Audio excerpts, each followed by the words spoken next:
Horton Hatches the Egg. Sighed Maisy, a lazy bird hatching an egg. I'm tired and I'm bored, and I've kinks in my leg from just sitting here day after day. It's work! How I hate it! I'd much rather play. I'd take a vacation, fly off for a rest, if I could find someone to stay on my nest. If I could find someone, I'd fly away free. Then Horton the elephant passed by her tree. "Hello," called the lazy bird, smiling her best. "You've nothing to do, and I do need a rest. Would you like to sit on the egg in my nest?" The elephant laughed. "Why, of all silly things! I haven't feathers and I haven't wings. Me on your egg? Why, that doesn't make sense. Your egg is so small, ma'am, and I'm so immense." "Tut, tut," answered Maisy. "I know you're not small, but I'm sure you can do it. No trouble at all. Just sit on it softly. You're gentle and kind. Come, be a good fellow. I know you won't mind." "I can't," said the elephant. "Please," begged the bird. "I won't be gone long, sir. I give you my word. I'll hurry right back. Why, I'll never be missed."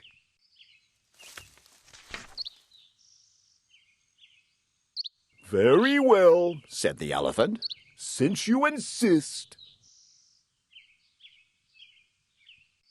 You want a vacation. Go fly off and take it. I'll sit on your egg and I'll try not to break it.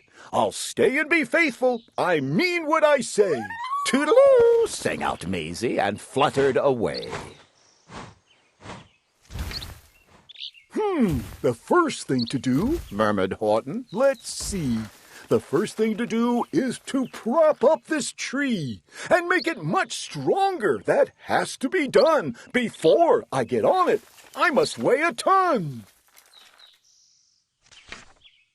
Then carefully, tenderly, gently he crept up the trunk to the nest where the little egg slept.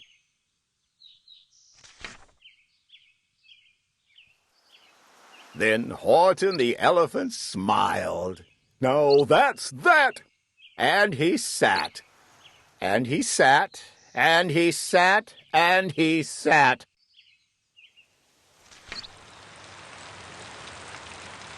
And he sat all that day, and he kept the egg warm, and he sat all that night through a terrible storm. It poured and it lightened. It thundered, it rumbled.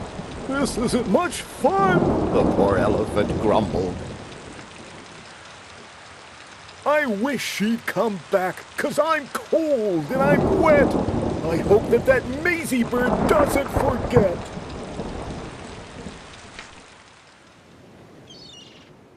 But Maisy, by this time, was far beyond reach, enjoying the sunshine way off in Palm Beach, and having such fun, such a wonderful rest, decided she'd never go back to her nest.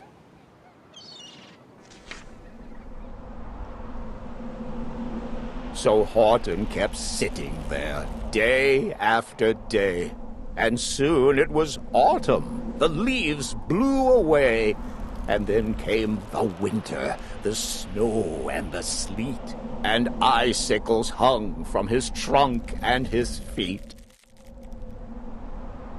But Horton kept sitting and said with a sneeze, "I'll stay on this egg, and I won't let it freeze.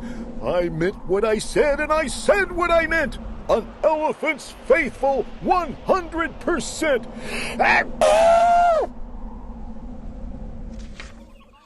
So poor Horton sat there the whole winter through, and then came the springtime, with troubles anew. His friends gathered round and they shouted with glee, "Look, Horton the elephant's up in a tree!" They taunted, they teased him, they yelled, "How absurd! Old Horton the elephant thinks he's a bird!" They laughed and they laughed, then they all ran away. And Horton was lonely. He wanted to play, but he sat on the egg and continued to say, "I meant what I said, and I said what I meant. An elephant's faithful 100%. No matter what happens, this egg must be tended." But poor Horton's troubles were far, far from ended. For while Horton sat there, so faithful, so kind, 3 hunters came sneaking up softly behind. He heard the men's footsteps. He turned with a start. 3 rifles were aiming right straight at his heart. Did he run? He did not. Horton stayed on that nest. He held his head high, and he threw out his chest. And he looked at the hunters, as much as to say, "Shoot if you must, but I won't run away." I meant what I said, and I said what I meant. An elephant's faithful 100%. But the men didn't shoot. Much to Horton's surprise, they dropped their 3 guns, and they stared with wide eyes. "Look," they all shouted, "can such a thing be? An elephant sitting on top of a tree!" "It's strange, it's amazing, it's wonderful, new! Don't shoot him, we'll catch him, that's just what we'll do. Let's take him alive, why, he's terribly funny. We'll sell him back home to a circus for money."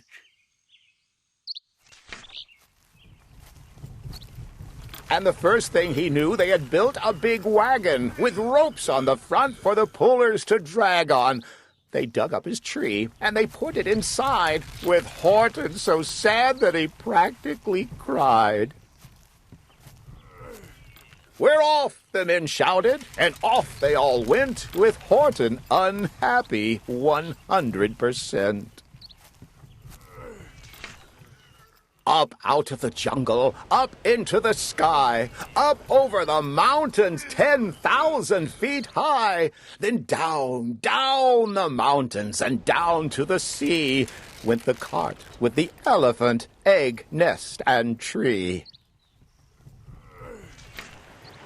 Then out of the wagon and onto a ship, out over the ocean, and oh, what a trip! Rolling and tossing and splashed with the spray. And Horton said day after day after day, "I meant what I said, and I said what I meant, but oh, am I seasick 100%. After bobbing around for 2 weeks like a cork, they landed at last in the town of New York. "All ashore!" the men shouted, and down with a lurch went Horton the elephant, still on his perch. Tied onto a board that could just scarcely hold him, bump, Horton landed, and then the men sold him.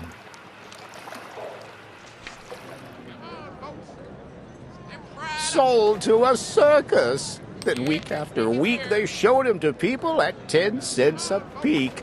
They took him to Boston, to Kalamazoo, Chicago, Weehawken, and Washington, too.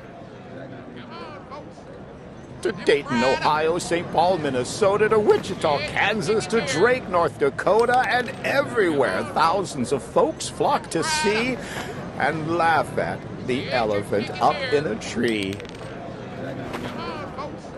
Poor Horton grew sadder the farther he went, but he said as he sat in the hot, noisy tent, I meant what I said, and I said what I meant. An elephant's faithful 100%. Then, one day, the circus show happened to reach a town way down south, not so far from Palm Beach. And dawdling along way up high in the sky, who of all people should chance to fly by?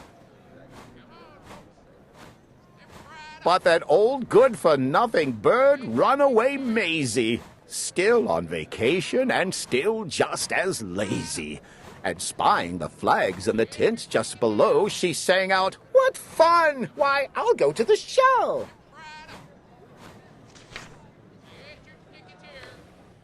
And she swooped from the clouds through the open tent door. "Good gracious," gasped Maisy, "I've seen you before."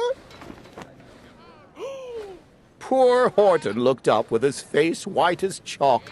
He started to speak, but before he could talk, there rang out the noisiest, ear-splitting squeaks from the egg that he'd sat on for 51 weeks. A thumping, a bumping, a wild, alive scratching. My egg! Shouted Horton. My egg! Why, it's hatching! "But it's mine!" screamed the bird when she heard the egg crack. The work was all done. Now she wanted it back. "It's my egg," she sputtered. "You stole it from me. Get off of my nest and get out of my tree." Poor Horton backed down with a sad, heavy heart. But at that very instant, the egg burst apart, and out of the pieces of red and white shell, from the egg that he'd sat on so long and so well, Horton the elephant saw something whiz. It had ears and a tail and a trunk just like his. And the people came shouting, "What's all this about?" They looked and they stared with their eyes popping out. Then they cheered, and they cheered, and they cheered more and more. They'd never seen anything like it before. "My goodness, my gracious," they shouted, "my word! It's something brand new. It's an elephant bird."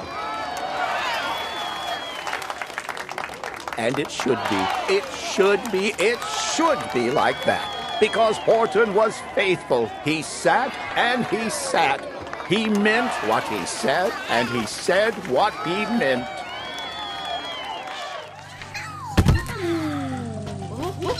And they sent him home, happy 100%.